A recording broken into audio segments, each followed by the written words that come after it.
If you like my videos, please don't forget to subscribe my channel Moni's Kitchen. Thank you. নমস্কাৰ বন্ধু বান্ধৱীসকল, মনিছ কিচেনলৈ আপোনালোকক পুনৰবাৰ স্বাগতম জনাইছো। আজি মোৰ কিচেনত ৰেচিপি হৈছে নৰসিংহৰ লগত বেসন পকৰাৰ জোল। আজিৰ এই ৰেচিপিটোৰ বাবে প্ৰথমতে মই লৈছো নৰসিংহ পাত এমুঠি। ব্যৱহাৰ কৰিবলগীয়া মছলা হৈছে ইয়াতে এটা কাটি লোৱা পিঁয়াজ, নহৰু, আদা, কেইফুটামান নহৰু আৰু এডোখৰ আদা, কেইটামান শুকান জলকীয়া, জিৰা গুড়া, ধনিয়া গুড়া আৰু জালুকৰ গুড়া। এইটো জালুক লৈছো মই, পিছত গুড়া কৰি লম। আৰু বইল কৰি লোৱা এটা আলু। কেৰাহীত প্ৰথমতে তেল গৰম কৰি লৈ আমি বেসনৰ পকৰাখিনি বনাই লম। বন্ধাকবি, পিঁয়াজ, কেঁচা জলকীয়া, হালধি মিলাই লৈছো। অকণমান বেকিং পাউডাৰ দি দিছো তাতে পকৰাখিনি ফুলে। ঠিক এনেকৈ সৰু সৰু বনাই আমি পকৰা ভাজি লম।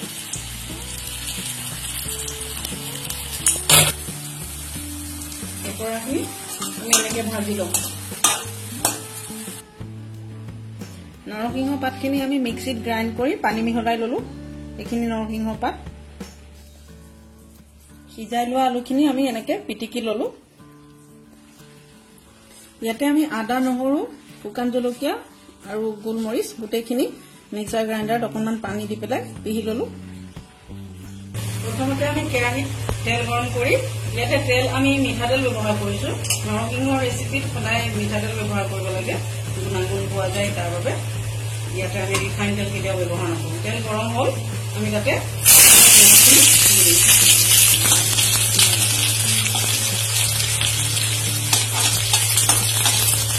পিঁয়াজখিনি অলপ ৰঙচুৱা হোৱালৈকে আমি ভাজি লম।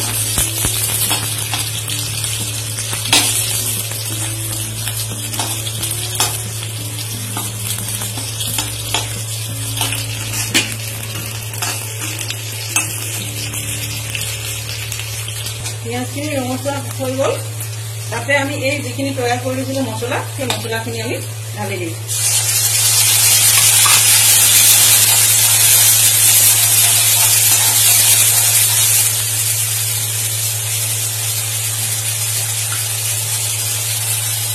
চাহ চামুচৰ 4 ভাগৰ এভাগ ইয়াতে হালধি পাউডাৰ আমি দি দিম।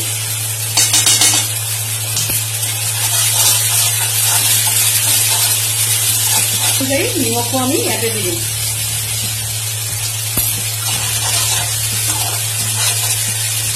মছলাখিনি আমি খুব সুন্দৰকৈ ভাজি ল'ব লাগিব, জ্বলি নোযোৱাকৈ। ইয়াৰ কেঁচা নহৰু, আদা আৰু জিৰা, ধনিয়া গুড়টো আঁতৰি নোযোৱালৈকে আমি মছলাখিনি খুব সুন্দৰকৈ ভাজি ল'ব লাগিব। মছলাখিনি ভজা হৈ গ'ল, প্ৰায় 2 মিনিট সময় আমি মছলাখিনি ভাজি ল'লো। এতিয়া ভজা মছলাত প্ৰথমেই আমি যিখিনি পিটিকি লৈছিলো আলু, পিটিকি লোৱা আলুখিনি দি দিম। পিটিকি লোৱা আলুখিনিৰ লগত মছলাখিনি ধুনীয়াকৈ মিলাই ল'ব লাগিব।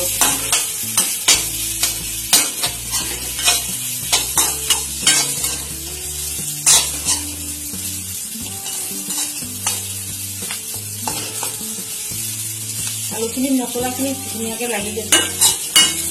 আমি ইয়াতে আলুখিনি দিয়াৰ মেইন কাৰণটো হৈছে যিটো আমি নৰসিংহৰ জোল বনাই লৈছোঁ, ৰস যোনটো উলিয়াই লৈছোঁ সেইটো পনীয়াকৈ লৈছোঁ, পাতল। আৰু সাধাৰণতে এই পনীয়াকৈ বনালেই ভাল লাগে। ইয়াতে নৰসিংহৰ জোল আচলতে সাধাৰণতে মাছৰ লগত বনায়, কাঠ মাছৰ লগত, যেনে গৰৈ, কাৱৈ এনেকুৱা মাছৰ লগত পথ্য হিচাপে ব্যৱহাৰ কৰে। বহুত ধৰণৰ বেমাৰৰ কাৰণে ভাল। কিন্তু ইয়াতে মই আজি নিৰামিষকৈ বনাইছোঁ। কোনো দিনত মাছ মাংস নাখালেও এইটো খাব পাৰি আৰু শৰীৰৰ বাবেও ভাল। ভাজা হৈ গৈছে আমাৰ। ভাজা আলুখিনিৰ ওপৰত আমি যিখিনি ৰস উলিয়াই লৈছিলো নৰসিংহৰ, এই এবাটি নৰসিংহৰ ৰস আমি ইয়াতে ঢালি দিম।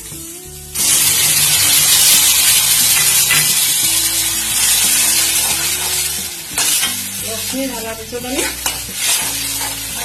ধুনীয়াকৈ মিলাই দিম।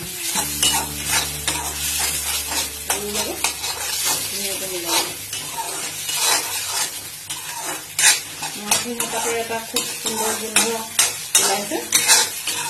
মোৰ নৰসিংহ পাত খুব প্ৰিয়, নাজানো আপোনালোকে ভাল পায় নে নাই, কিন্তু শৰীৰৰ বাবে বহুত উপকাৰী।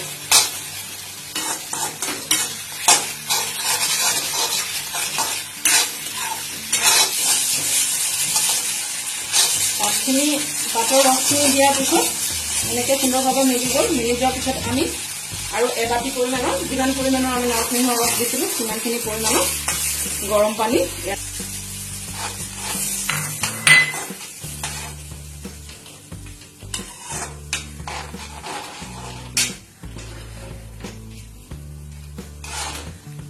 আৰু এইখিনিতে উতল আহিবলৈ আমি এৰি দিম।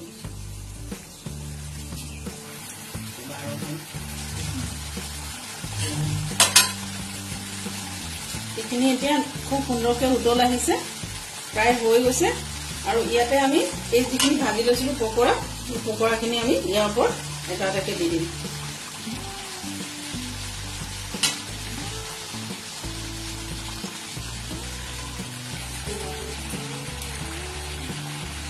পকৰাখিনি দি অকণমান লাহেকৈ লৰাই বগৰাই এইখিনি প্ৰায় 2-3 মিনিটৰ কাৰণে আমি কম জুইত গেছৰ ওপৰত ৰাখি দিম।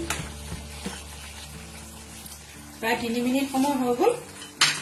এইখিনি আমাৰ এতিয়া সম্পূৰ্ণ ৰেডি হৈ গৈছে। 3 মিনিটৰ পিছত আমি এতিয়া গেছ বন্ধ কৰি দিম।